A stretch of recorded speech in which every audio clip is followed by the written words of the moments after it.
Hi guys, and welcome to Show Geek.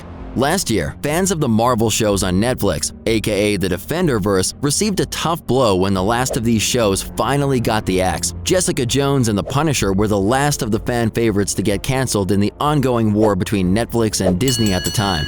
Now that Kevin Feige has full creative control over all the Marvel properties, does that mean we're going to finally get shows like Daredevil and The Punisher to tie in with the rest of the Marvel Cinematic Universe? Rumors are circulating. Let's take a look at where things stand. Hashtag Save the Punisher was a trending sensation for a while after Netflix put the final nail in the coffin of Marvel Television on their platform. This move from Netflix to axe some of their best performing and critically acclaimed shows was a mystery to many fans at the time, but there were stronger forces than fandom at work behind the scenes. The name of this force? Disney+. That's right, in the run-up to the final cancellations of the Defenderverse, Disney was already planning their own streaming service, and they wanted to cash in on the critical and commercial success of shows under the Marvel banner. That being said, we're coming to the end of 2020, and we still haven't seen a glimpse of Frank Castle anywhere. And that's not because Jon Bernthal, the actor who plays Frank Castle, isn't interested. Speaking at last year's Fandemic Tour Houston, wait a minute, do you remember that? When we used to go out and meet people face to face in the real world? Oh, better days. Sorry, I just had a nostalgic glitch there. Where was I?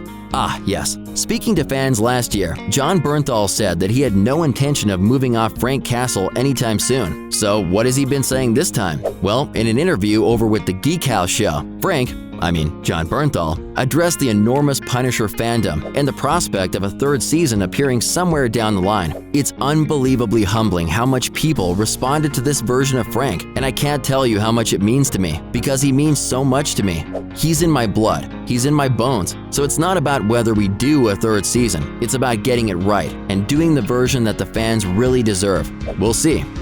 All of those decisions are made in rooms I am not invited to, but Frank's always there. He's always a part of me, and when we get the call to go, I'll be ready. And I'll make sure that I do everything I can to make sure that we do it right, or we won't do it at all. This isn't the first time that we've heard lead actors speak in support of upcoming projects, only to have them later admit they were in on super secret production preparations all along. Could that be the case here? Could Jon Bernthal just be spinning us a tale while actually using all of that gym equipment in the background of the interview to stay in Frank Castle shape?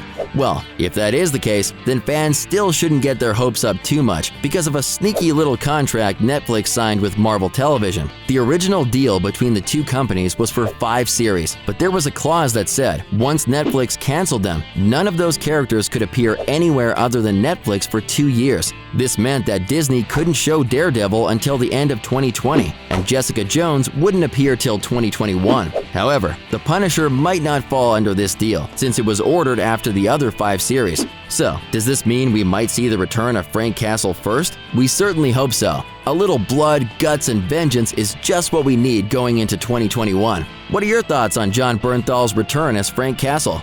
Let us know in the comments below. And don't forget to like and subscribe to Show Geek for more stories from TV, movies, and all your other favorite nerdy content.